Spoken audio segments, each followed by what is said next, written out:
Gloria a Dios y doy gracias al Señor porque hoy terminamos con este hermoso himno, que si bien es una canción moderna, pero la estructura, la naturaleza es un himno y es una doxología. ¿Qué es una doxología? Lo vamos a ver ahorita, pero anticipo. La doxología es una suerte de fórmula, un tipo de fórmula gramatical en la cual se nos invita a adorar a Dios, pero de manera central por su gloria, por su belleza, por su resplandor, por quien Él es. Está centrada casi específicamente y únicamente en quien Él es. Y la palabra aleluya, mis hermanos, es una palabra muy importante. Y antes, para comenzar a modo de introducción, quiero contarte una anécdota que sucedió en el África cuando a principios del siglo XX, un misionero cristiano estaba internado dentro del África en una tribu. Y en una ocasión, debido a situaciones de la inclemencia del tiempo, la iglesia que habían podido construir junto con todos los nativos, una iglesia, un templo sencillo, un templo de madera, de varas, adecuado también a los climas del África, pero cuenta la historia que en una ocasión esta choza, que era el templo, se incendió. Entonces el predicador salió desde su casa corriendo, angustiado, gritando por baldes: ayúdenme, vamos a parar este incendio. Y además, por ese tiempo también estaba esa comunidad estaba azotada por una enfermedad que estaba aquejando mucho a sus habitantes. Y sumado al incendio, en fin, parecía una temporada de suma calamidad. El predicador, el misionero, angustiado, cuando veía que ardía la choza, la iglesia, corría y gritaba por agua. Lo que se dio cuenta es que en una ocasión él se encontraba, lo que él se dio cuenta es que mientras él corría y estaba en esta situación, se había quemado la iglesia, había enfermedad, y lo que hicieron los habitantes y los feligreses de esa ciudad o de ese poblado, de esa tribu, fue reunirse junto a un árbol y empezaron a cantar y a gritar: aleluya, aleluya, aleluya. El predicador, pese a que él era el que llevaba el mensaje, se acercó y les dijo: ¿por qué cantan en medio de tanta dificultad? Vamos a hacer lo que tenemos que hacer. A lo que estos hombres y uno de los más ancianos de la tribu le respondió: aleluya significa alaben al Señor. Y si lo alabamos cuando todo está bien, ¿no deberíamos alabarlo también cuando todo está mal? Esto abrió los ojos de aquel misionero y empezaron juntos a cantar aleluya. La iglesia se consumió, no vino un milagro sobrenatural, pero tuvieron el ánimo en sus corazones y una sensación de satisfacción aún en medio de ese momento. Satisfacción que les permitió reedificar la iglesia, y eventualmente la enfermedad cesó y aquella iglesia pudo seguir su camino en Dios. Yo quiero que meditemos un poco acerca de esta importante palabra. En el Antiguo Testamento, hermanos, existen varias palabras que se traducen como alabanza. Palabras como yadá, que es una palabra que significa dar gracias o dar loor a Dios. Palabras como samar, que significan cantar. En esta palabra ya se incluye el canto, cantar alabanza. Palabras como halal, que significa honrar, elogiar o alabar. Esta misma palabra halal, de esta viene, es la raíz para una palabra que todos hemos cantado hoy: aleluya, aleluya. Esta palabra es un llamado a adorar, a alabar al Dios de Israel. Halelu es un verbo que viene de halal, que es elogiar, alabar. Es su forma en verbo, alabar, halelu. Y ya es la forma en que se refieren los escritos antiguo testamentarios a Jehová. Aleluya, alabar a Jehová, alabar a Yahweh, el Dios que nosotros alabamos. Esta palabra es, como decía, es una palabra que nos ha acompañado, incluso la sociedad, el mundo, de una manera un tanto burlona, e ignorante, ¿a cuántos no les han llamado? Ahí están los aleluyas. Es que es un aleluya. Y cuando eso sucede, hermano, uno no tiene más que sonreír y dar gracias a Dios, porque es un privilegio que a nosotros se nos califique como los aleluyas, como aquellos que pregonan este llamado santo y divino a alabar al Dios creador de todas las cosas. El aleluya implica un estilo de vida que nos lleva a alabar a Dios, incluso en las circunstancias más adversas, como escribiera el profeta Habacuc en el 3:17, aunque la higuera no florezca, aunque en las vides no haya fruto, aunque no haya borregos en el corral, con todo y en todo yo me alegraré en Jehová, me gozaré en el Dios de mi salvación. Aleluya es esta palabra que debe definir la vida del creyente, y por eso no está mal que nos llamen los aleluyas. Me parece que le sucede, como dice el argot mexicano, fueron como el burro que tocó la flauta, en su afán de burlarse, y le atinaron. Tienen razón. Ese es el objetivo de la iglesia. Cuando decimos aleluya, declaramos que Dios sigue siendo digno sin importar lo que estemos viviendo. Y de manera central, hermanos, en el libro de los Salmos, que es el gran himnario, es el conocido como el Salterio, es el himnario de la Biblia, es un manual de adoración que nosotros debemos conocer y apreciar. La palabra aleluya aparece 24 veces en los 150 salmos. Y esto obedece a que en los salmos, ya se hablará más adelante con más detalle acerca de la naturaleza, los géneros literarios, el estilo, el propósito de los salmos, su lugar en la Biblia, cuál es su propósito en toda la historia de la redención que está en la Biblia. Pero en los salmos existen unos salmos llamados los salmos de aleluya. Y son los salmos que tienen esta característica, que inician o terminan con la palabra aleluya. ¿Ok? Y de manera muy importante o muy notoria, los últimos 5 salmos no solamente inician o terminan, sino que inician y terminan con la palabra aleluya. Parece ser que en el desarrollo de los salmos, la palabra aleluya comienza a manifestarse. A partir del Salmo 72 hasta el 150 se comienza a ver de manera más centrada salmos que están enfocados en alabar a Dios, incluyendo los salmos de Jalel, de aleluya. Entonces parece ser que la palabra aleluya comienza como un crescendo, empieza a verse más, de manera más enfática o más acentuada conforme se van desarrollando los salmos. Van apareciendo cada día más, cada momento más, y en los últimos 5 versículos aparece al principio y al final de todos estos. ¿Ok? Otra palabra que ya mencionamos es la palabra doxología. Una doxología es una fórmula gramatical, una forma de escritura mediante la cual se invita a la alabanza de la gloria de Dios. Es una palabra del griego. Doxa significa gloria y logos, palabra. Entonces es una forma de elogiar, de alabar la gloria de Dios. Es una exaltación, siempre es una exhortación al ser humano a alabar la gloria de Dios. En el Nuevo Testamento hay 18 doxologías, no nada más están en el Antiguo Testamento. En el Antiguo Testamento encontramos varias más.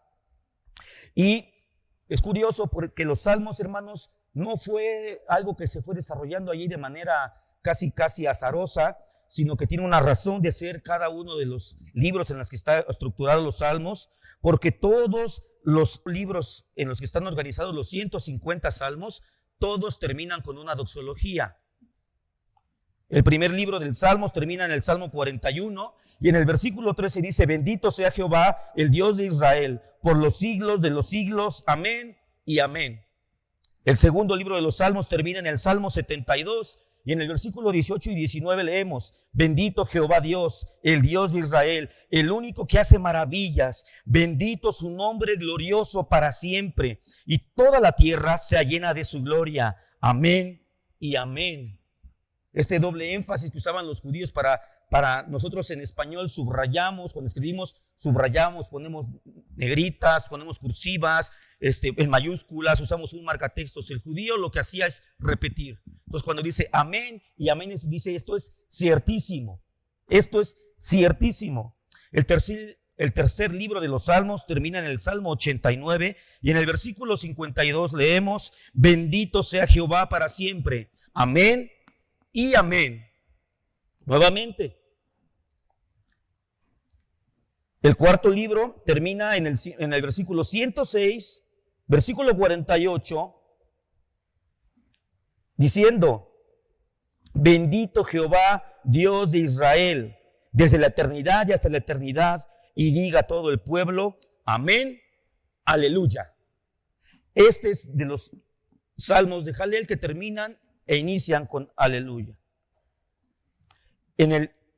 Al final ya del Salterio, al final de todos los salmos, nos encontramos con el famosísimo Salmo 150, sobre el cual meditaremos el día de hoy. ¿Qué es lo que el Señor, a través de su autor, que no se sabe quién fue el autor, algunos apuntan que fue David, pero la verdad es que el Salmo no hace referencia alguna a su autoría?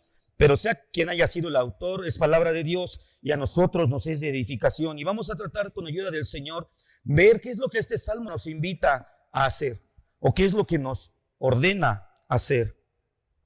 El Salmo 150, hermanos, al final de los Salmos, no solamente los libros previos van terminando con doxologías, sino que todo el Salterio, todo el libro de los Salmos termina con el Salmo 150, cuyos versículos todos son una gran doxología. Este capítulo enfatiza el propósito del libro de los Salmos, nos da el gran final que expresa su propósito y es la alabanza a Dios. Y es un llamado a que todos le adoren.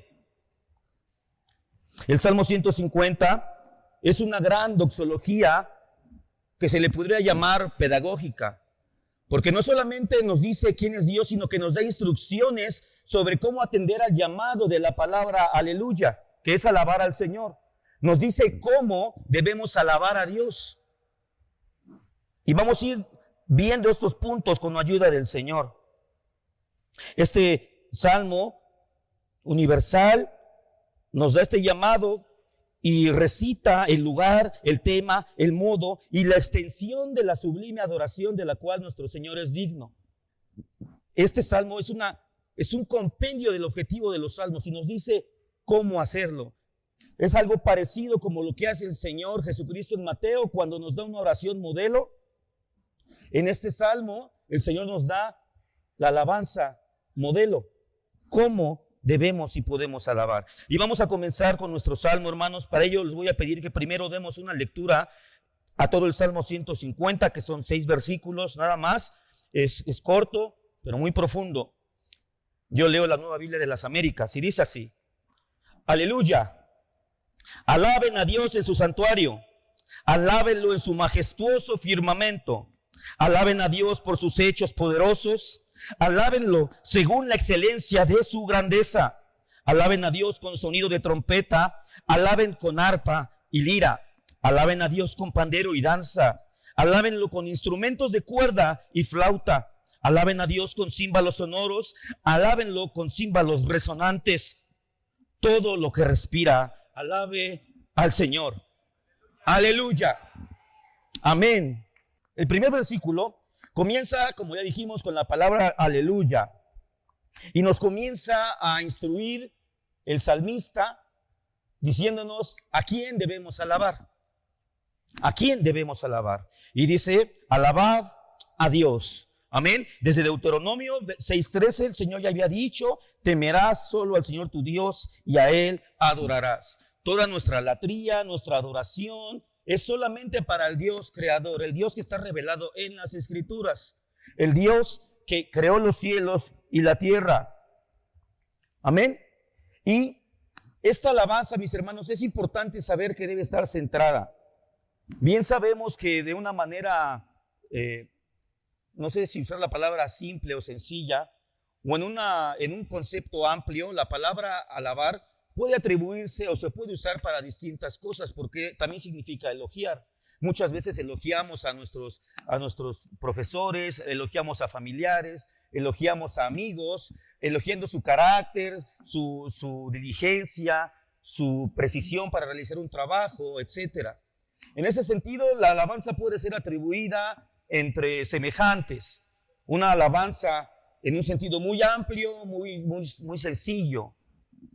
Sin embargo, el llamado que nos hace la palabra aleluya, a diferencia de las otras palabras que vimos como samar, halal o tamar, son palabras que no en su constitución, en su morfología, no incluyen el nombre del Señor. Sin embargo, la palabra aleluya es una palabra que lo incluye, es una palabra compuesta, pero incluye el nombre del Señor. Es una palabra muy precisa, muy específica, dejándonos ver que la alabanza, si bien hay una alabanza de elogio, de aprecio, ¿no?, entre nosotros, la alabanza a Dios es una alabanza que solamente a Él puede y debe ser dada. Este tipo de alabanza a un ser supremo, a un Dios redentor, a este Señor creador, a la máxima autoridad, al único y excelente en existencia, el único que realmente existe, es libre y soberano y no necesita de nada, solamente es Dios. Por eso el mismo Señor, ahí mismo en Deuteronomio, en este mismo capítulo, me parece que es el siguiente versículo, dice que solamente jurarás por el nombre de Jehová. Porque es todo un tema los juramentos, hermano, pero el Señor autoriza los juramentos. La única condición es que si se va a hacer un voto, como en un matrimonio, es un juramento, es un voto, debe ser a lo más alto que existe. Jurar por mis hijos es una blasfemia, porque sería como decir que para mí es más importante mis hijos que Dios mismo. Pero entonces, lo que Dios está diciéndonos en el Deuteronomio es que Él debe ser el centro de nuestro temor, de nuestra adoración y de nuestros juramentos. Él debe ser el centro de nuestra devoción y Él debe ser nuestra máxima autoridad. No solamente a quien amemos más, sino a quien respetemos y obedezcamos más y mejor. Porque nuestro amor a Dios y la relación que tenemos con Él de fraternidad, de paternidad por su adopción, no nos califica ni nos autoriza para desobedecerlo como hacemos nosotros con nuestros padres cuando somos niños. Porque hay confianza, decimos, hay confianza. Más vale pedir perdón que pedir permiso. Con Dios no aplica esto. Dios es nuestro Padre. Dios se revela también como un amigo, se muestra como un amigo en Cristo Jesús. Pero Él es digno y debemos obedecerle.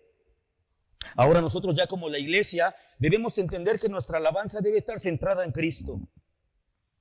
La revelación de Jehová en el Antiguo Testamento era una revelación inicial en el cual Él se revela, el Dios Trino se revela con un nombre a Israel. Pero después con el advenimiento del Mesías de Jesús, Él nos aclara que no solamente es Jehová como un todo, ¿no?, como nos dice el Shema, oye, oh Israel, el Señor tu Dios uno es. Pero ahora nos revela que hay personas dentro de este Dios. Está el Padre, está el Hijo en su persona y anuncia el advenimiento, bueno, ya estaba desde el libro de Joel, el advenimiento del Espíritu Santo. En Hebreos 13, del 10 al 21 leemos cómo el Señor, la Biblia nos centra ahora nuestra alabanza no solamente a Jehová, sino a Cristo, a Jesucristo nuestro Señor. Dice, y el Dios de paz, que resucitó de entre los muertos a Jesús, nuestro Señor, el gran pastor de las ovejas, mediante la sangre del pacto eterno, los haga aptos en toda obra buena para hacer su voluntad, obrando Él en nosotros lo que es agradable delante de Él, mediante Jesucristo, a quien sea la gloria por los siglos de los siglos. Amén. Esta parece ser una muy breve doxología también cuando enfatiza la gloria del Señor que debe ser alabado, e igual como vimos en los Salmos termina con la fórmula amén. Esto debe ser así. Es en Jesús que nosotros encontramos un camino cercano, un vínculo muy estrecho para adorar a Dios. El mismo Dios que inspiró el Deuteronomio 6, que dice solo a Dios, dice que a Jesucristo debe ser adorado porque Jesucristo es Dios. Ahí mismo en el versículo 1 nos dice después, alabar a Dios en su santuario, alabarle en la magnificencia de su firmamento. En esta frase el Salmo nos está diciendo dónde debemos alabar a Dios. Las primeras 3 palabras nos dicen que el Señor debe ser adorado en su santuario.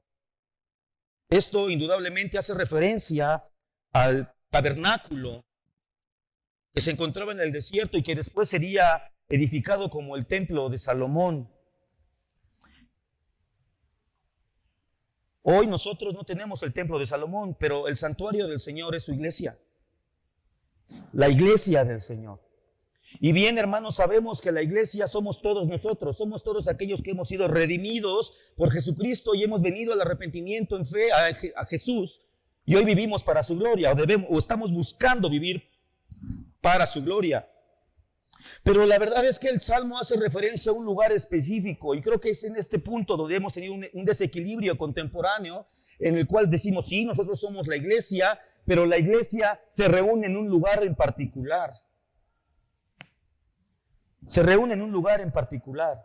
Y su manifestación visible es cuando nos reunimos.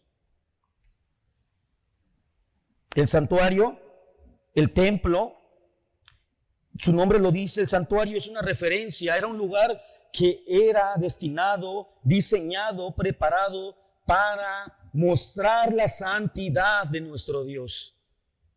El santuario es un lugar en el cual la santidad de Dios debe ser predicada, debe ser anunciada, debe ser valorada, contemplada, reverenciada y adorada.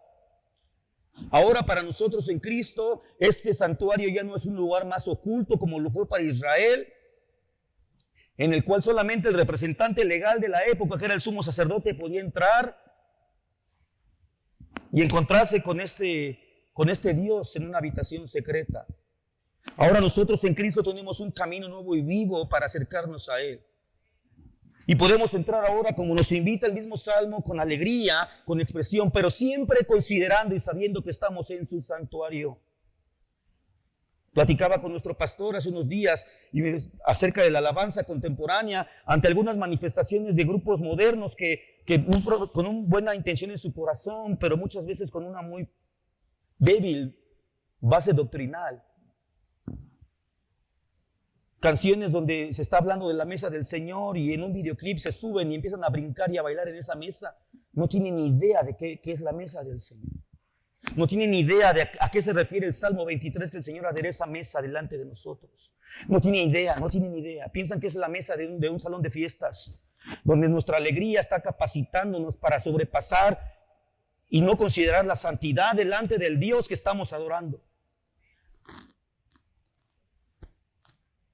Nuestras expresiones de alegría y de adoración son hermosas. Dios nos las ha dado y hay que ejercitarlas, pero siempre considerando delante de quién estamos. En ese equilibrio que se ha perdido es donde hemos caído, la iglesia ha caído en muchos excesos. En el Antiguo Testamento, el tabernáculo, todo lo que estaba en el templo, toda la liturgia, la ornamentación, todos los elementos, todos los colores, hermano, los olores que había en ese lugar, las texturas, la iluminación que había con el candelero, los símbolos, los querubines, todo lo que había allí, los materiales, todos los rituales, todos los atuendos, la forma de vestir de los sacerdotes, la organización, la forma, el orden del presentar los sacrificios, todo fue diseñado por Dios para mostrarnos su santidad. Todo lo que estaba en el templo fue hecho para mostrarnos que el Dios Santo había descendido a los hombres para habitar en medio nuestro. En aquel tiempo fue en un tabernáculo hecho con pieles de marsopa, con maderas de acacia, con telas en púrpura y en granada. Ahora nosotros tenemos un tabernáculo en Cristo Jesús. Él es el tabernáculo. Cuando nosotros decimos y cantamos que Jesús está entre nosotros, estamos diciendo que estamos en el tabernáculo de Dios. Y todo lo que hacemos debe ser hecho para reflejar y adorar la santidad de nuestro Dios. El santuario de hoy somos nosotros. Por lo tanto, todo lo que nosotros hacemos, todo lo que nosotros decimos, cantamos, las expresiones que tenemos, nuestros atuendos, debe tener como objetivo en nuestra mente el mostrar al mundo la santidad de nuestro Dios. Por eso Israel en el Antiguo Testamento se sentía tan orgulloso de su templo y de su culto, porque era un culto único. La forma de adorar a Dios que tenía Israel era un culto único. Si bien habían algunas cosas que algunos otros pueblos practicaban, de situaciones, pero en su conjunto, para empezar, porque el templo de Jehová no tenía una imagen como todos los dioses paganos. Tenía un trono, el arca, pero no tenía una imagen. Eso es importante. Hay un hermano llamado Michael Willock, que es un erudito inglés, y hablando acerca de los salmos y estudiando precisamente el Salmo 150, él dice que al tener esta imagen en mente, es como si pudiéramos ver al pueblo del Señor en los atrios del templo, dirigiendo su mirada al firmamento mientras el sacrificio se llevaba a cabo. Y él hace una nota que me parece muy correcta y dice: los que a Dios adoran se congregan. Somos la iglesia, pero tenemos un lugar de reunión. Hay un santuario. Dios dice: alábenle en su santuario de manera inicial. ¿Podemos adorar en otros lugares? Claro que sí, pero no descalifica lo primero. Adoren a Dios en su santuario. Es la voluntad de Dios. Hermano que nos ves por internet, ven al santuario de Dios y adoremos a Dios. Obedezcamos el llamado del aleluya. Hemos vuelto la palabra aleluya como solamente un acto reflejo ante una emoción, y eso no es que esté mal, pero debe ir acompañado de un entendimiento. Cuando tú gritas en el culto, algo te apasiona, la letra, la palabra, recuerdas algo que Dios ha hecho, lo que Dios es, y gritas aleluya, lo que estás diciendo es: alaben a Dios, alaben a Jehová.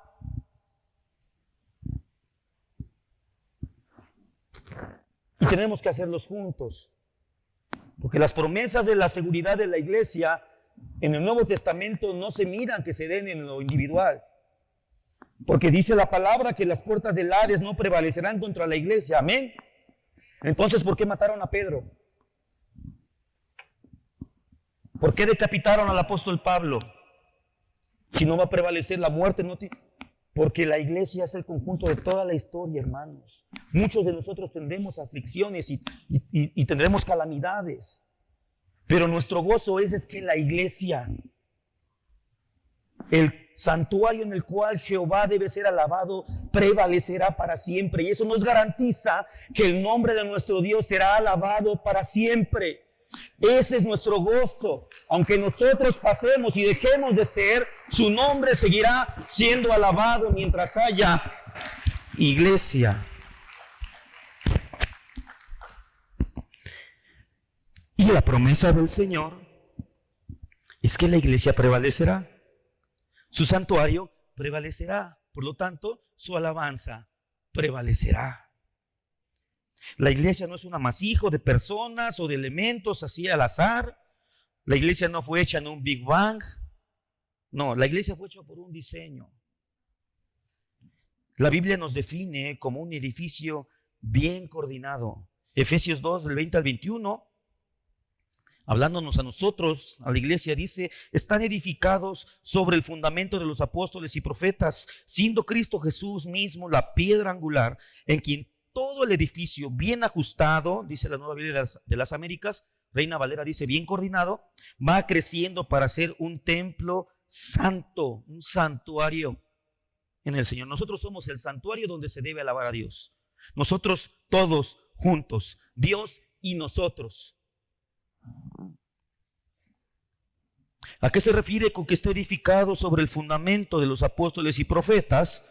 Bueno, pues a la doctrina de los apóstoles y los profetas. La doctrina de los apóstoles y los profetas no es otra cosa más que la enseñanza de Cristo. Es lo que Cristo nos vino a enseñar. Y la enseñanza de Cristo nos revela el corazón del Dios al que adoramos. Entonces, una iglesia que no está cimentada firmemente sobre la doctrina de los apóstoles, que es la enseñanza de Cristo, que nos revela el corazón, el carácter, la persona de Dios, y tiene una alabanza frágil, tiene una alabanza que se va a ir de lado. De verdad, hermanos, yo creo que incluso la alabanza a Dios va creciendo, se va desarrollando. Si no, deberíamos seguir cantando salmos y de la manera hebrea. Pero hay un fenómeno en nuestra cultura hoy y comenzó, yo lo viví un poco en los 90s, cuando un cantante, un músico, por ser buen cantante, por ser músico, alcanzaba una posición de renombre y por tener una oportunidad de hablar, comenzaba a hablar, no a cantar, y se volvía pastor, y de pastor se volvía como que referente del cristianismo, y de repente vemos a cada hermano diciendo cada cosa, cantando cada cosa. Hay una canción que no voy a decir el autor, no es muy conocido, pero me la encontré por ahí, donde le canta a Dios y le dice: te quiero llenar. Y le dice a Dios: yo te quiero llenarte, que no estés vacío de mi alabanza. Y yo dije: este hermano no tiene idea de quién está hablando. El Señor lo llena todo en todos.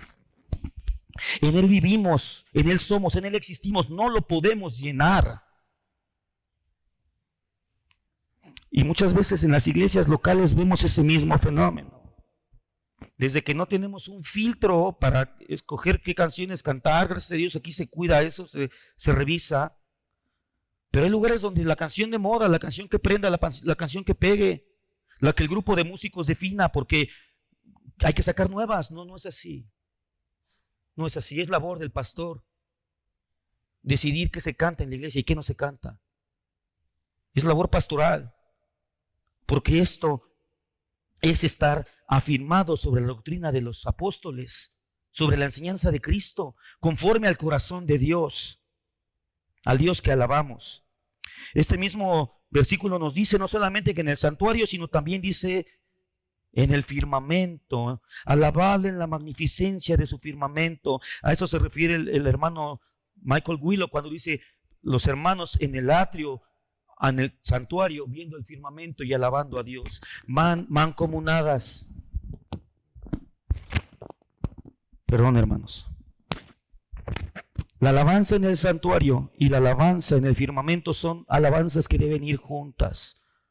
Es como lo que sucede con el tema de la adoración familiar y la adoración colectiva o corporativa de nosotros.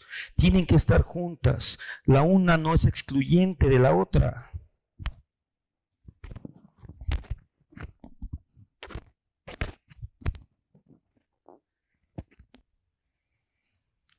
En el firmamento, toda la creación proclama la grandeza y la gloria de Dios, lo sabemos, lo dice el Salmo. Toda la extensión del firmamento nos recuerda su gloria y su soberanía. Tenemos un llamado a tener una adoración, una alabanza inicial en el santuario. Eso es un llamado, hermanos. La palabra, si tú lees en la Biblia, dependiendo de tus versiones, pero muchas veces la palabra aleluya viene entre signos de admiración, de exclamación, porque es un llamado, es una convocación, no es una invitación. Si usted desea aleluya, no, es aleluya, aleluya. El Señor nos llama a no tener solamente una adoración aquí, que es la base, la adoración corporativa, la adoración, la alabanza en su santuario, sino también podemos salir a todos los lugares, a rincones de la tierra y alabar el nombre del Señor. Esto nos habla ya aplicado de manera personal. Aquí hay una alabanza que debe surgir en el santuario de tu vida. El santuario de tu vida es tu habitación secreta, es tu corazón. Pero la alabanza no se puede quedar allí. Yo estoy de acuerdo, hermanos. Yo creo que la contemplación de Dios es algo que la iglesia ha practicado. Pero no se puede quedar en contemplación solamente. La contemplación es meditar en lo profundo, en los atributos, las perfecciones de nuestro Dios, en lo bondadoso de su ser. Pero tiene que haber una expresión, tiene que salir hacia todo el firmamento. Por eso venir a alabar aquí, mis hermanos, sí es un acto en el que muchas veces cerramos nuestros ojos, nos sentamos, apretamos los puños y nuestro corazón, nuestro pecho se estrecha y estamos ahí: Señor, qué bueno eres. Pero tiene que salir, tiene que expresarse, tiene que expresarse. De esta manera, no solamente en lo individual, sino en lo colectivo como iglesia, nuestro santuario es este es el corazón de nuestra iglesia, hermanos, de esta iglesia local. El corazón de esta iglesia local es este lugar donde estamos tú y yo aquí hoy. Es venir a acercarnos al centro palpitante de la vida de nuestra iglesia local, de donde fluyen las palabras de vida de este púlpito, de donde fluye el río de Dios que nutre nuestras vidas para poder fructificar para Él. Este es el lugar de nuestra adoración, este es el lugar de nuestra reunión para alabarle, este es el lugar en el que debemos venir. Vengan, vengan y vean, conozcan a Dios. ¿A dónde? No, vente, vamos a una taquería, no, es el templo. Y después llévatelo a la taquería y platiquen y convivan y predícale más. Pero es el templo, este es un lugar importante. Es correcto que la iglesia no son los muros, pero este es un templo. Este templo también debe ser cuidado, debe ser respetado, debe ser apreciado, debe ser cuidado, debe ser hermoseado. Hoy vemos las grandes catedrales y muchos, yo cuando las veo, a mí me encanta la arquitectura sacra, los retablos, eso me encanta. Cuando visito alguna ciudad, me gusta verlas. Y siempre me pregunto, digo, Señor, ¿algún día tu presencia estuvo aquí? No sé. Pero lo que sí es un hecho es que esos edificios se fueron hechos con un propósito bien claro: reflejar quién es Dios. Porque aunque tú y yo no somos católicos romanos, pero te aseguro que cuando entras tú a una catedral, a ver, al momento que cruzas el atrio, la puerta, vas hablando así y haces esto. Bajas la voz. Porque el ambiente que se percibe ahí es un ambiente de reverencia. No estoy diciendo que debamos hacer esto aquí, porque la Biblia dice: entren por sus atrios con alabanzas, con acción de gracias. Pero siempre entendiendo que Dios es santo. Y eso va a regular tus alabanzas y tus expresiones y tus acciones de gracias. Porque yo no puedo venir aquí un domingo por la mañana porque estoy muy contento y en plena adoración empezar a tronar unos cohetes, porque Dios es santo. Alábale con tu cuerpo. Y por eso el Señor nos da este salmo tan hermoso. En fin, lo que dice este conjunto del santuario y el firmamento nos está diciendo que debemos alabar a Dios en todo lugar, en todo lugar. Es lo mismo que el Señor le dijo a la mujer samaritana en Juan capítulo 4, cuando le dijo, la mujer, algunos dicen que debe ser en el monte, es decir, en el firmamento, en el exterior, y otros dicen que debe ser en Jerusalén, donde está en su altar, el santuario. ¿Dónde debe ser? Es esta pregunta que el Salmo nos está aclarando. Jesús le dijo: mujer, cree lo que te digo, la hora viene cuando ni en este monte ni en Jerusalén ustedes adorarán al Padre. Porque ahora nuestro santuario es Cristo. Es Cristo, nuestro tabernáculo, manifestado en su cuerpo, que Él lo dijo. ¿Quién es el cuerpo de Dios? La iglesia. Es esta misma premisa que el Señor Jesús le da a la samaritana. No solamente es en el santuario, porque lo que ella decía, lo decía en términos excluyentes. Si es en el monte, entonces no es en el santuario. Pero si es en el santuario, entonces no es en el monte. El Señor dice: no has entendido, es en espíritu y en verdad, en todo lugar. Pero el Señor no descalificó la adoración en un santuario. Se destruyó el templo, se destruyó, pero no se quedó sin templo. Él dijo que lo levantaría el tercer día, y el evangelio es muy claro y dice que se refería a su cuerpo, y su cuerpo somos la iglesia. El santuario cambió, creció, se desarrolló en nosotros, el cuerpo de Cristo. El segundo versículo nos dice por qué debemos alabar. Ok, es a Dios solamente, centrados nosotros como iglesia en Cristo Jesús. Es en el santuario de manera inicial, es en el firmamento en todo lugar como extensión de nuestra vida, porque nuestra vida cristiana debe ser así en todos los lugares. ¿Pero por qué? ¿Por qué alabar a Dios? El versículo 2 nos lo responde: alabadle por sus proezas. Y recuerda que cada vez que dice alabadle es la palabra aleluya. Entonces podríamos traducirlo así: alabad a Dios por sus proezas, alabad a Dios conforme a la muchedumbre de su grandeza. Esto nos habla de otro punto de equilibrio central en la alabanza cristiana, en la alabanza dentro de los templos.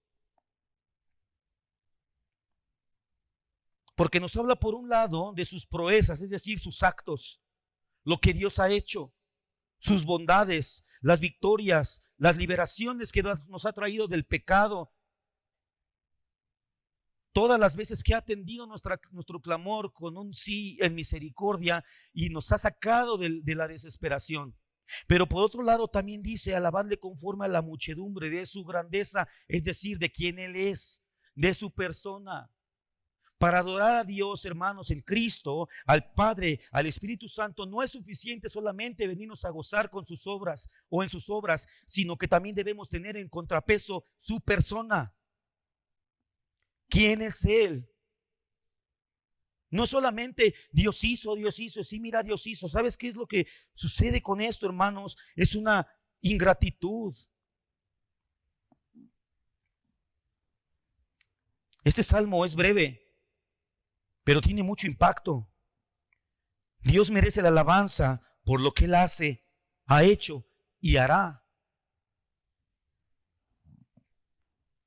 Con la base de quién Él es.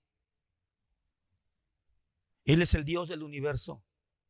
Él es aquel que por un tiempo estuvo inaccesible, pero ahora en Cristo tenemos acceso a Él para adorarlo, para decirle Padre. Hermanos, los judíos no pueden decir esto. Ellos usan la palabra Hashem porque no pueden ni mencionar el nombre de Yahweh.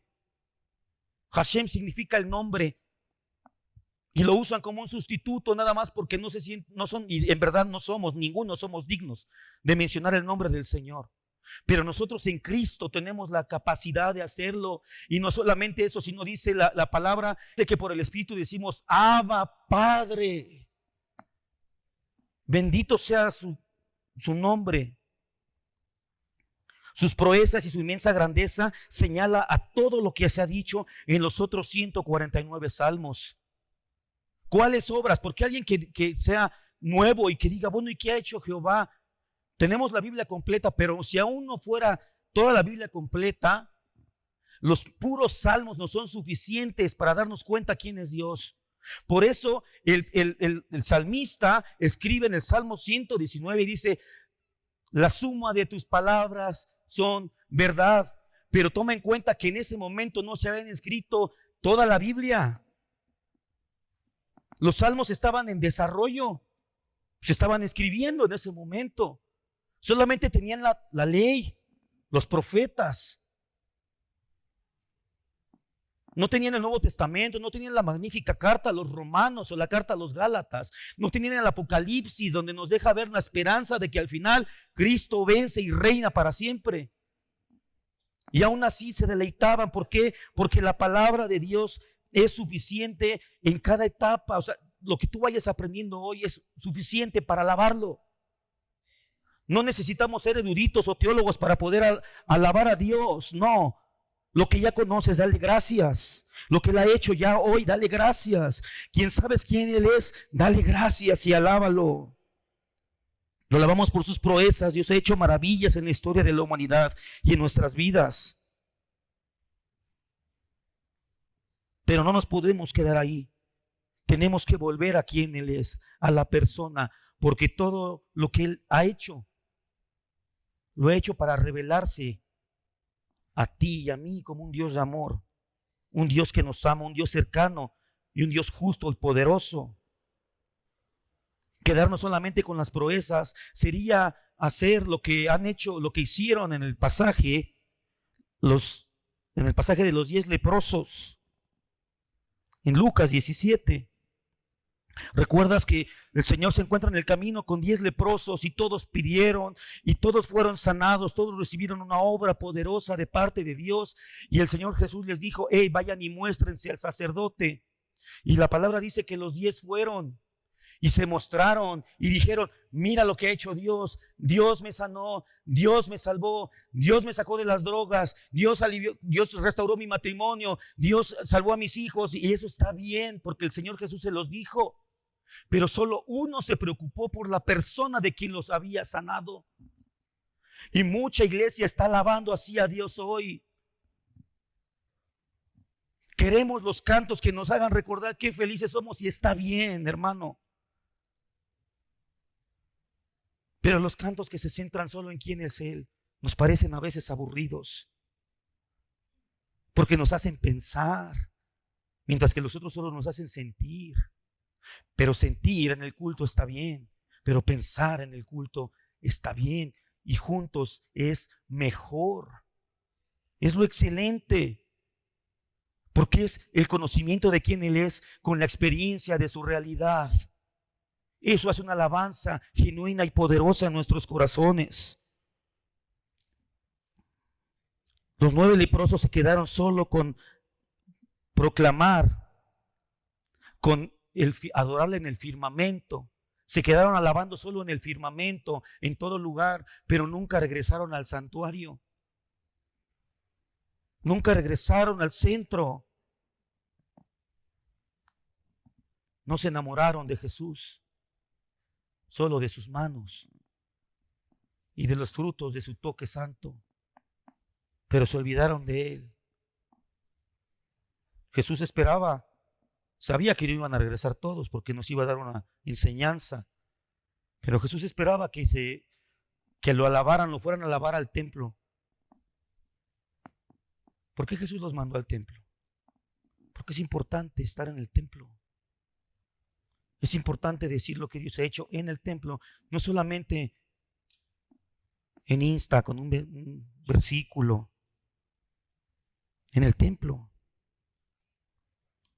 Pero no regresaron 9, uno sí regresó. Debemos alabar a Dios por su grandeza, su carácter perfecto, su soberanía, su gloria. El firmamento declara la gloria de Dios. Este fue el llamado que hizo, o el propósito que tuvo el Dios al crear a Adán y a Eva en el huerto. El huerto era el santuario, pero no les dijo nada más quédense aquí, sino dijo llenen la tierra de su gloria. Es decir, otra vez la misma fórmula, el santuario y el firmamento, los confines de la tierra, pero tiene una base y un alcance, una extensión. Pero la base es importante, alabar a Dios en su santuario y en el firmamento por su grandeza, ir y declarar quién es Él, cuán grande es Él, cuáles son sus perfecciones, cuál es lo hermoso de su carácter, sus atributos, sus virtudes. El versículo 3 y 5 nos responde a la pregunta de cómo. Ya vimos a quién, ya vimos dónde, ya vimos por qué.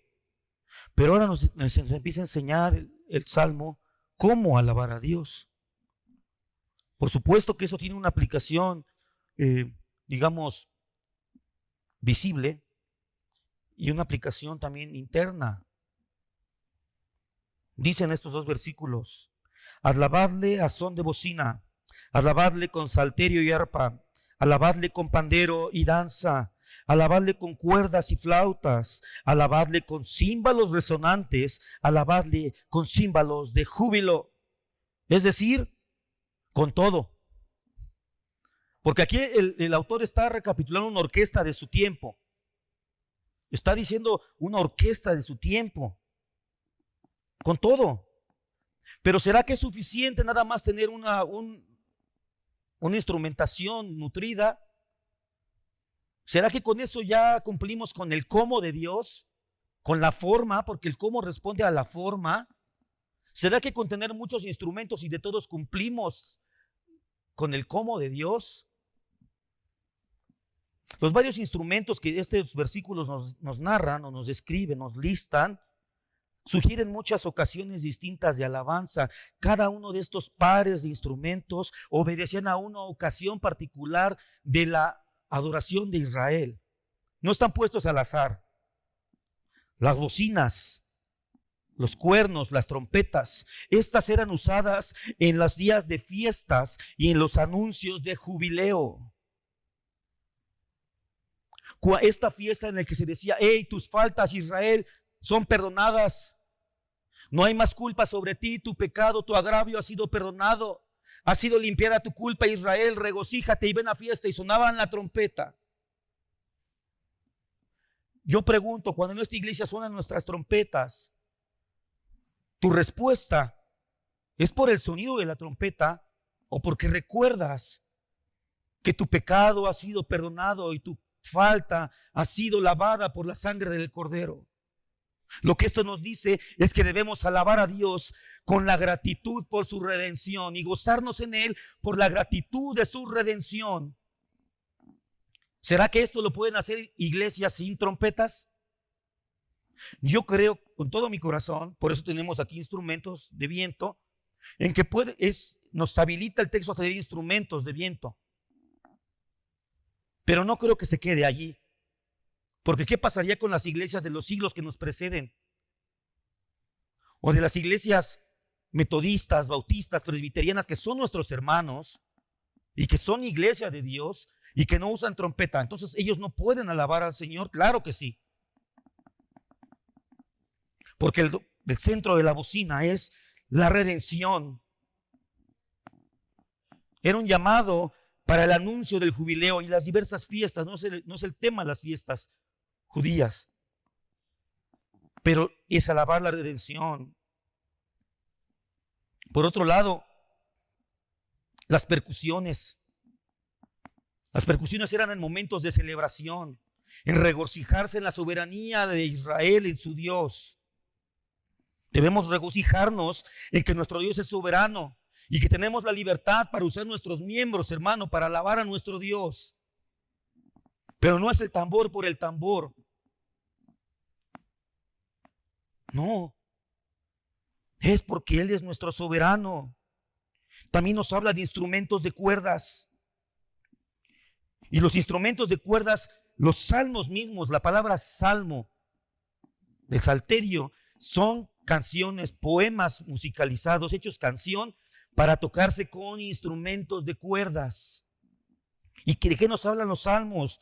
Nos hablan de la comunión, nos hablan de la devoción a Dios, nos hablan de la contemplación de su hermosura, de la adoración de sus perfecciones y de lo hermoso que Él es.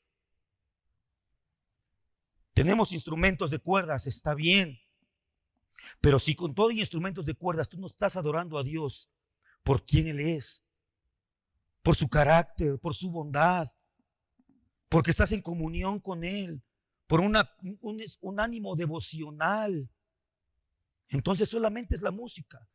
Yo creo que este salmo no se limita a la música, la incluye, pero no se limita a esto, no se limita al tipo de instrumentos, porque muchos debaten en eso y están peleando, que es que aquí no dice que batería, no dice que guitarra eléctrica. Creo que va mucho más allá de eso.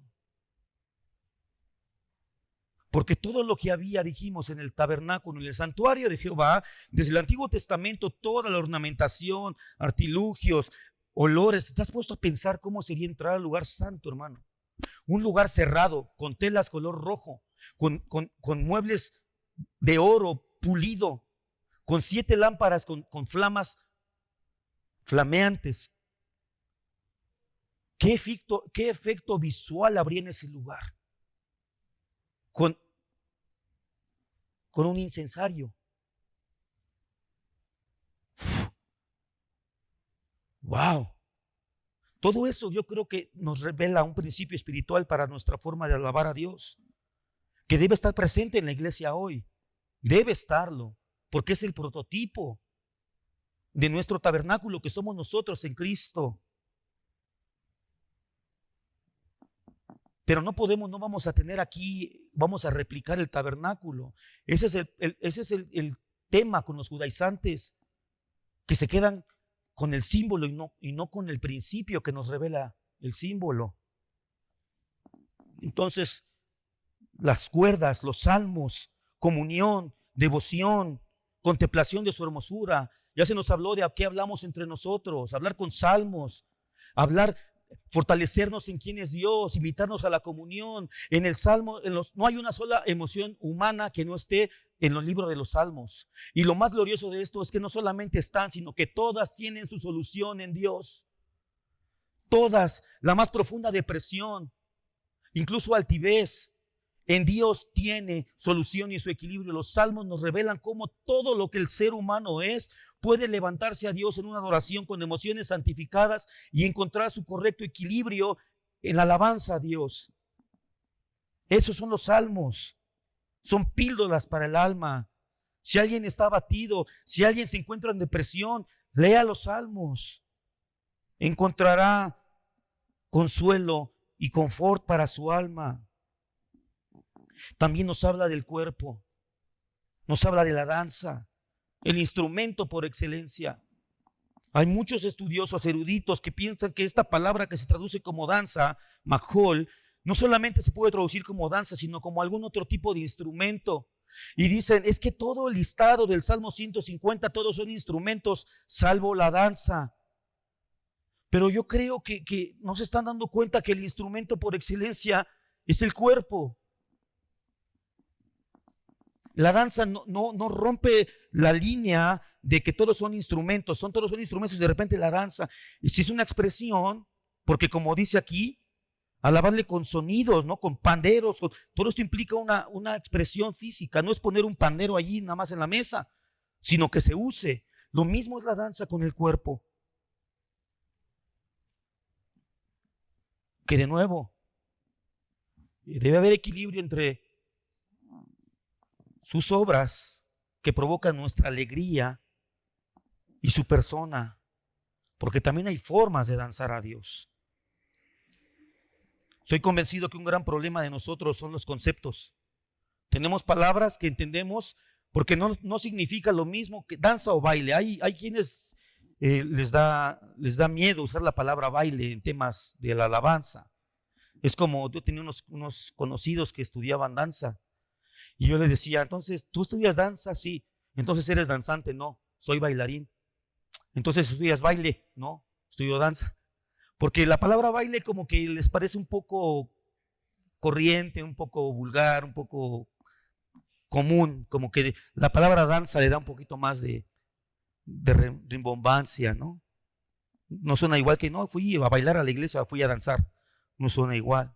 Y creo que obedece a una razón también cultural, porque hablando del baile, tú le preguntas a un latino, a un mexicano, qué es el baile y te va a decir, y muchos de ustedes ya saben qué es el baile. Si tú le preguntas a un mexicano de los Altos de Jalisco qué es la alegría, y te va a decir qué es la alegría. Pero si tú le preguntas a un sueco cómo se expresa la alegría, te va a dar otro concepto. ¿Cuál es el correcto? El genuino, el honesto. Pero tiene un equilibrio, porque si mi concepto de danza es venir aquí y dar maromas, brincos, y chocar contra los hermanos y levantar las manos y golpear a todos, es que la Biblia dice que con danza, eso es como yo danzo. No, espérate, pero hay un contrapeso. La persona de Dios. ¿A quién estás alabando, mi hermano? Tranquilo. Tú si quieres en tu cumpleaños, hazlo allá en tu casa. Pero cuando vengamos a celebrar el nombre del Dios Santo, hagámoslo con danza, pero en su santuario, en santidad. Porque ahora, la verdad es que danza es moverse al ritmo de la música. Eso es danza en su término más llano. Responder a una cadencia musical con un movimiento armónico, armonioso con la cadencia. Pero últimamente en las iglesias el concepto de la danza se ha vuelto un relajo. Y no digo que pueda estar, yo creo que el desorden es lo que no debemos llegar. Pero de ahí, hermano, podemos danzar con un apacible himno. Podemos danzar con una canción un poco más contemporánea. Podemos danzar con una canción muy rítmica, muy dinámica, de júbilo. Podemos danzar y nuestra danza va a ser acorde, pero siempre tomando en cuenta delante de quién estamos. Eso va a poner un contrapeso sano en tu adoración. Eso va a poner un límite a nuestros corazones, porque nuestro corazón, dice la palabra, que es malo y engañoso, y nuestro corazón también está en la alabanza a Dios. Y podemos hacerla de una manera mala y engañosa. Pero Dios nos da la respuesta en ese salmo, es sus proezas. ¿Y quién es Él? Es en el santuario y es en el firmamento. Es con los instrumentos y es con el cuerpo. Son las dos. Es un contrapeso sano, un equilibrio sano y santo en este libro y en este capítulo. Entonces lo que nos dice el salmista es: alábenle con todo tipo de instrumentos, con todos los sonidos, con el cuerpo entero, con la persona completa, con todo en su santidad. Cuando conozcamos la santidad de Dios y vayamos conociendo quién es Dios, hermanos, nuestra forma de alabar va a cambiar para bien, para bien. Y danzarás con una libertad que no has tenido tal vez, pero también podrás estar en contrición. Yo oro al Señor, porque cuando pensamos en un culto, que haya emoción en el culto, siempre pensamos solamente en el júbilo, pero los salmos tienen emociones de todo. ¿Sabías que el género más continuo en los salmos es el lamento? Hay más lamentos que cantos, que salmos de Jalel en el Salmos. Yo ruego al Señor que nunca se pierda el júbilo en nuestra congregación, pero que aprendamos a alabar a Dios con todas las emociones, con todas. Hermano, vengo triste, voy a venir no se trata de venir a fingir una alegría. Ahorita aquí en la tierra, Dios recibe incluso cuando venimos atribulados, lo veo en los salmos, por eso tengo esa libertad de decirlo. David, ¿cuántas veces no llegó deprimido profundamente? No soy nada, Señor. Todos me odian, todos están contra mí, Señor, ya mejor me debería de morir. Y el Señor lo permite que quede como un ejemplo de alabanza. ¿Puedes adorar a Dios aquí en la tierra con tu tristeza? Sí.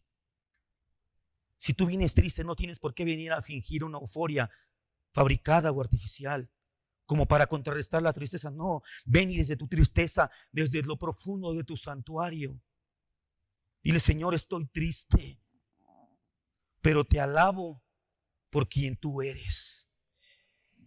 Eso, hermano, transforma, levanta todas las emociones en el culto a Dios. Emociones santas, pero ¿sabes cuál es nuestra alegría? Que la palabra dice que en aquel día en que estemos en el Sión, que lleguemos a la ciudad de Dios, no habrá más llanto, no habrá más tristeza, no habrá más soledad ni más lamento. Entonces se quedó aquí. Aleluya, aleluya. Entonces, hermano, aprovecha las emociones que hoy tenemos aquí. Estas no es rico la tristeza, pero no nos debe impedir alabar a Dios. No nos debe impedir. Y no puede, porque de nuevo, este contrapeso glorioso. Incluso si tú no tuvieras una obra en este momento entre tu aflicción, todavía no se revela la obra que te va a sacar de allí, si tienes quién es Él para alabarlo. Quien solamente necesita las obras cuando está en la aflicción no puede alabar porque no ha visto la obra que lo va a sacar adelante. Pero los que tenemos la obra de Dios como nuestra esperanza y su persona como nuestro fundamento, aunque no haya obras, Él sigue siendo Dios, Él sigue siendo bueno, Él sigue siendo santo y le alabaremos. Amén. Entonces, la alabanza puede expresarse con diversidad de instrumentos, en diversidad de formas, delante de su santidad, con emociones santas, con emociones humildes delante de Él.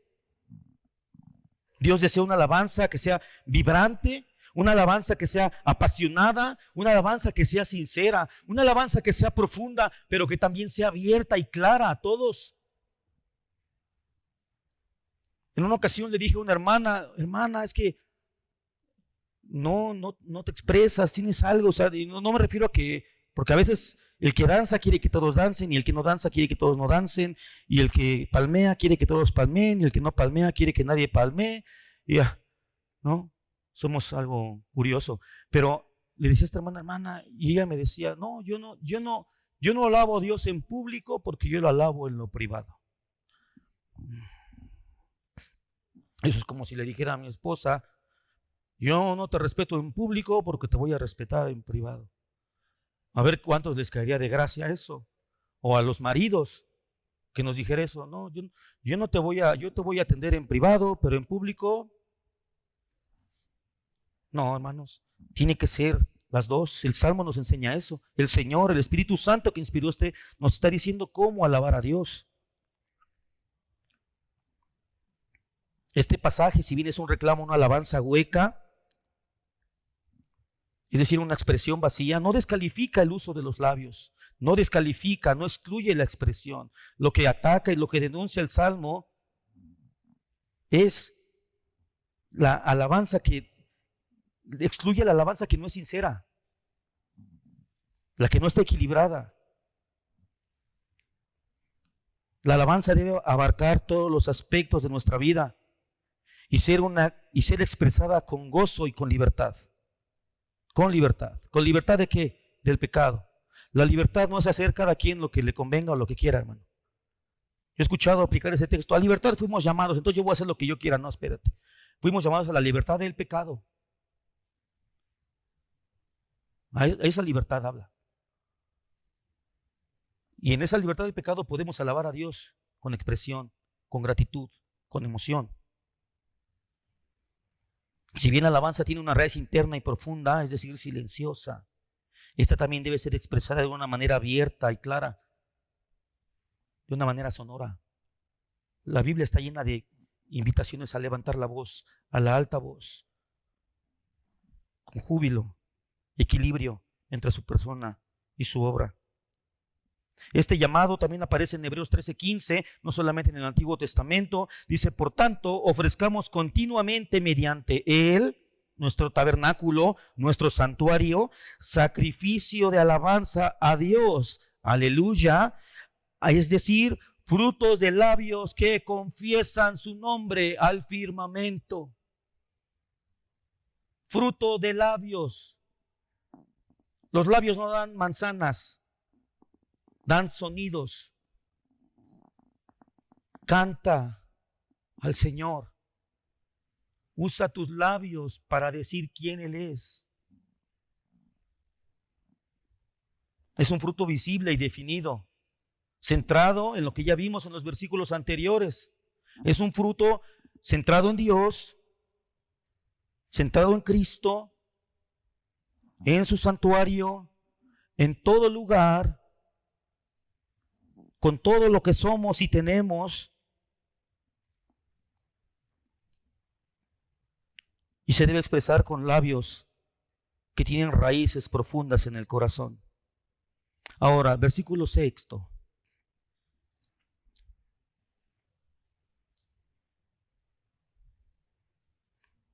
¿Quién debe alabar a Dios? Todo lo que respira, alabe a Jehová. Esto nos habla, comienza con la totalidad. Todo es todo. Todos. Lo que respira nos habla de lo que tiene espíritu, de lo que Dios le dio aliento. Todo lo que respira, alabe a Jehová. También nos habla esto en la última frase de alabe a Jehová. Nos habla que esto debe ser algo eterno, porque al ser Dios el objeto de nuestra alabanza y Dios al ser eterno, esto nos convoca a una alabanza que debe ser dada eternamente. Es un llamado continuo. Alabe a Jehová. Continuo. Continuo. Jehová nunca debe dejar de ser alabado. En todos nuestros 6 versículos de este maravilloso salmo, notemos un último punto. Notemos que el versículo 6 dice, todo lo que respira, alabe. No dice todo lo que respira, alaba. Dice alabe. Es un llamado. Es una instrucción. Es un mandato. Pero no todos lo hacen de esta manera. Porque ya el salmista ya nos estuvo diciendo cuál es la alabanza que él está pidiendo. Es esta que acabamos de ver aquí. Esa es la alabanza que Él nos está pidiendo y dice todo lo que respira. Ok, ya viste cómo es la forma correcta de alabar a Dios. Ahora tú, si respiras, debes alabar a Dios. Este salmo, en este Salmo 150, en sus 6 versículos, tenemos 10 veces el imperativo alaben. Y al final, en este versículo 6, aparece esta exhortación, alabe. Tú los puedes ver ahí.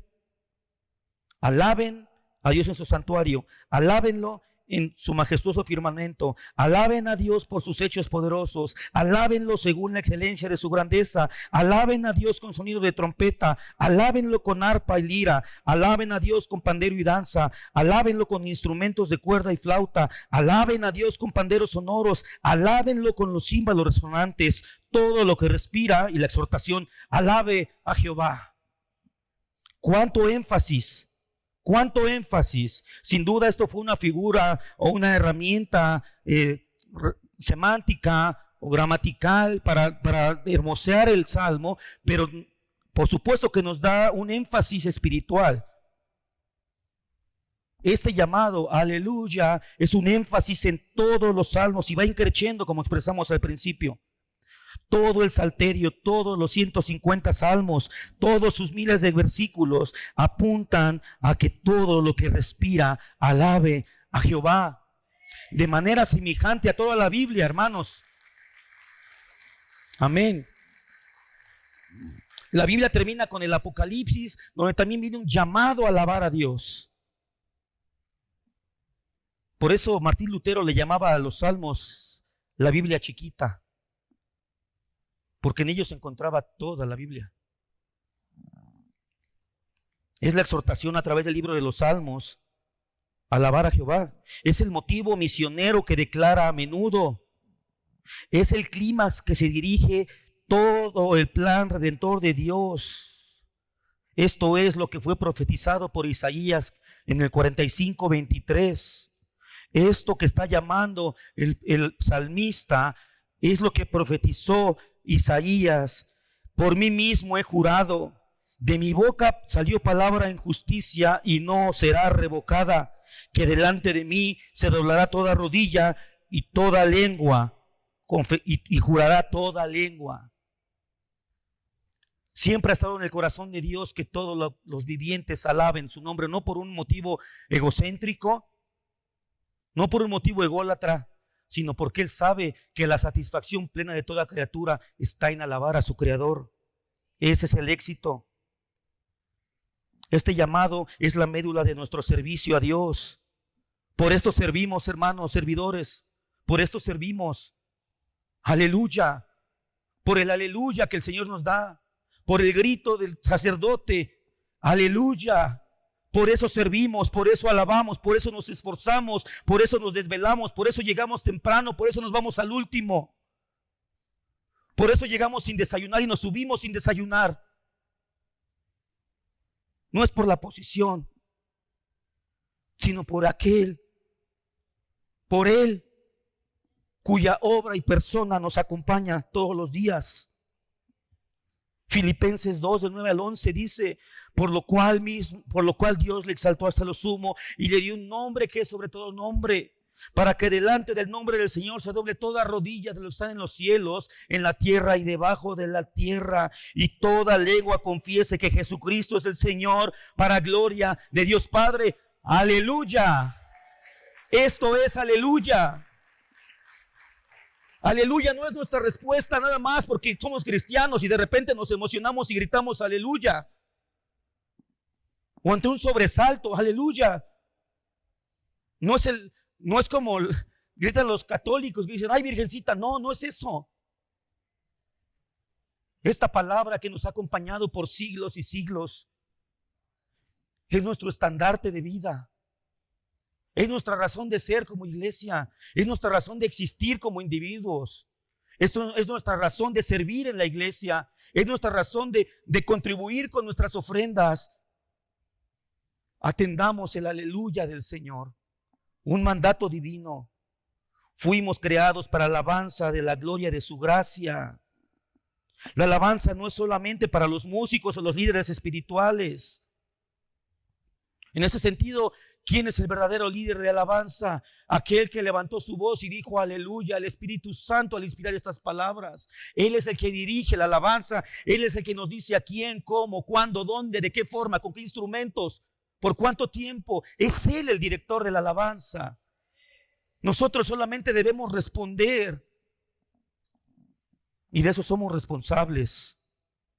¿Cuántas veces has dicho es que hoy no siento alabar? La alabanza no es una respuesta ante tu percepción de una benevolencia temporal de Dios. Nuestra alabanza debe ser la obediencia al mandato de Dios, aunque te estés muriendo en angustia y en dolor. Que Dios no te dejará allí. Dios no te dejará allí.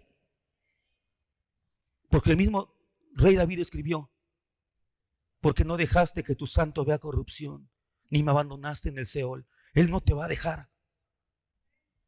Él no te va a dejar. No te amargues lo suficiente como para dejar de alabar, dejar de venir al santuario del Señor, donde Él estableció. Es que quiere traer acarreados. No, es la palabra. El santuario es importante. Este lugar, y sí, me refiero a las paredes y a las butacas, es importante. Dios nos permite hacernos viejos en este lugar y partir, no sé si en este lugar, como tuve el privilegio, el padre de mi hermano Marcial, que aquí fue tomado. Qué desgracia, todos hemos de morir. Y Él lo hizo danzando a su Señor. Él fue de una manera literal, pero nosotros todos estamos llamados a morir así. Todos. ¿Qué tipo de muerte quieres? Yo dormido, yo quiero morir alabando a Dios. Aunque esté dormido. Como sea que Él venga por nosotros. Todo ser viviente tiene el deber y el privilegio de alabar a Dios. Nuestra alabanza no debe depender de nuestras emociones, sino de quién es Dios. Y quién es Dios, el conocimiento de quién es Dios, como vimos, asentado sobre la base de la doctrina de los apóstoles y los profetas, con un conocimiento de que la doctrina nos revela quién es Dios, hermano. La doctrina no es algo frío, inerte. Luego hay gente que dice, es que no hables doctrina de algo práctico, pero me estás diciendo que Dios nos dio una herramienta que nos sirve. Dios nos dejó doctrina. El Señor nos dejó doctrina. No nos dejó unas pastillas No, nos dejó doctrina. La doctrina es práctica en la medida que lo practiques, en la medida que nos dispongamos a vivirla. Y esta doctrina nos dejará saber quién es Dios. Nos dejará saber quién es Dios, y quién es Dios comunicará y nutrirá nuestras emociones. Y nuestras emociones van a explotar y deben explotar, pero comunicadas por quién es Dios, por quién es Él. Este es el propósito de Dios para crearnos, la alabanza de la gloria de su gracia. ¿Y quién le dirá que no al Creador? ¿Quién prefiere seguir atado a su forma de adorar, de alabar? Es que yo siempre le he hecho así. No le podemos decir que no. Él es nuestro Señor. Hacerlo sería la más grande de las rebeliones, porque es nuestro diseño, nuestra forma. No estamos llamados a adorar solamente en un lugar, sino en este lugar y en todo lugar,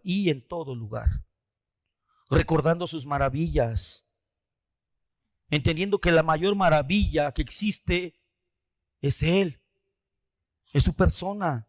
Cuando nos enfocamos en lo que Dios es y ha hecho por nosotros, nuestra alabanza se va a tornar más genuina, equilibrada, correcta, usando nuestra vida como un instrumento de adoración.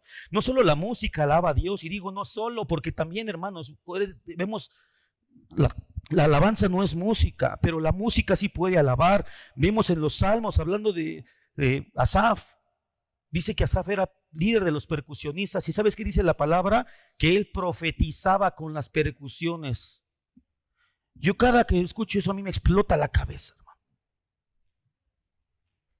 Y no han tenido la profecía necesariamente como un vaticinio del futuro, sino hablar de parte de Dios. ¿Cómo puede un tambor, o cómo puede un hombre con un tambor hablar de parte de Dios? ¡Wow! Yo no soy de autógrafos, pero cuando esté en el cielo yo sí le voy a pedir un autógrafo a Asaf. Bateristas que admiran, bateristas seculares, no, Asaf, mis respetos. ¿Cómo hacía eso? Porque la música sí comunica, sí comunica. Hay quienes piensan que para tener una alabanza genuina hay que desmusicalizar en el sentido de hacerlo seco. Es que hay mucha música. Yo no sé, no hemos leído los salmos tal vez. Vaya que hay música. Una música santa, comunicada en equilibrio. No música por música, sino música por quién es Él y lo que ha hecho. También nuestras acciones, no solo la música, sino primordialmente nuestras acciones, actitudes y palabras. Como conclusión, mis hermanos, la alabanza es un mandato divino. Cuando tú dices voy a llegar voluntariamente, hay circunstancias, hermano, que a veces nos impiden llegar a tiempo, situaciones. Pero cuando voluntariamente decimos no, voy a llegar más tardecito, estamos no solamente despreciando un momento hermoso, porque la base de muchos de los que piensan así es porque piensan como es para sentirme bien. No, hoy me siento bien, hoy puedo prescindir del bienestar que recibo al alabar a Dios, porque hoy me siento bien. Hoy creo que me puedo quedar allá a tomar un café en la cafetería, puedo quedarme allá a tomar unos croissants, unos cuernitos. Creo que mi carne ocupa más ahorita, gracias a Dios por la santidad que Él ha puesto en mí. No soy como todos estos que tienen necesidad de venir a sentirse bien al culto, a la alabanza. No, es que allí el centro es uno. Se trata de que Jehová nos instruye a venir y alabar al Señor en su santuario. Y se trata de decir, sí, amén, Señor, ahí estaré, ahí estaré. Y no se trata de que yo necesite o no cargar pilas en la alabanza, que no es para eso, no es para eso, no es para ti, hermano, es para Él, por quien es Él y por lo que Él ha hecho por nosotros. Nuestra alabanza, nuestra reacción en alabanza no debe depender de nuestras circunstancias, sino de la grandeza de Dios. Cada día, hermanos, es una nueva oportunidad para alabar a Dios con todo lo que somos, equilibrando nuestras vidas, viviendo en santidad. Y la santidad no es necesariamente o únicamente la ausencia de pecado, de maldad, sino es el vivir apartados para Dios y decir voy a dejar de hacer esto porque soy para Dios, voy a dejar esto, ya caí, ya pequé garrafalmente, lo hice horrible, Señor, perdóname, pero me voy a apartar, Señor, ya no más, Señor. Estamos llamados de manera imperativa a alabar a Dios para cumplir el propósito de nuestra creación. Estamos llamados de manera imperativa a traer nuestros dones y talentos al servicio de la iglesia. Estamos llamados de manera imperativa a venir y amarnos los unos a los otros. Estamos llamados de manera imperativa a ser iglesia.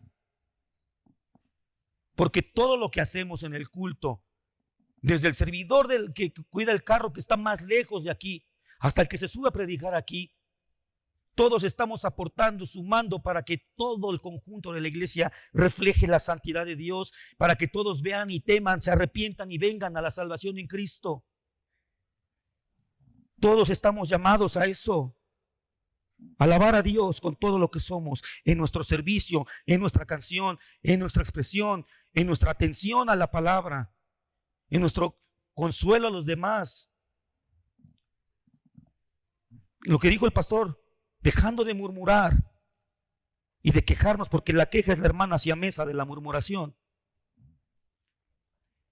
Estamos llamados imperativamente a alabar a Dios, a aportar nuestros dones, nuestros talentos, nuestra vida, nuestro corazón, todo lo que somos, todo lo que tenemos para cumplir el propósito de nuestra creación.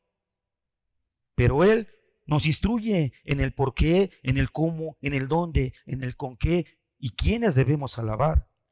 La alabanza debe abarcar todos los aspectos de nuestra vida y ser expresada con gozo y gratitud, reconociendo cómo Dios se quiere mover hoy con nosotros. Qué hermoso sería, hermanos, tener un culto en que todos terminemos tirados de rodillas, arrepintiéndonos de nuestro pecado y gozándonos en su gracia que nos perdona. Qué hermoso sería. Sin que un director tenga que hacerte manita de puerco con la música. Y que los directores dejemos que el Espíritu fluya. Y si me rompe mi esquema de mi lista, por allá nuestra lista, que fuera una sola canción, pero profundamente cantada al Señor.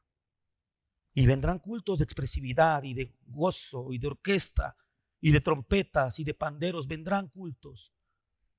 Pero yo en los salmos veo tanta diversidad que creo que debemos buscar vivir en Dios. Si te encuentras triste, vive tu tristeza en alabanza. Si estás en duelo, si murió un familiar, vívela en alabanza. Si estás alegre, alaba a Jehová.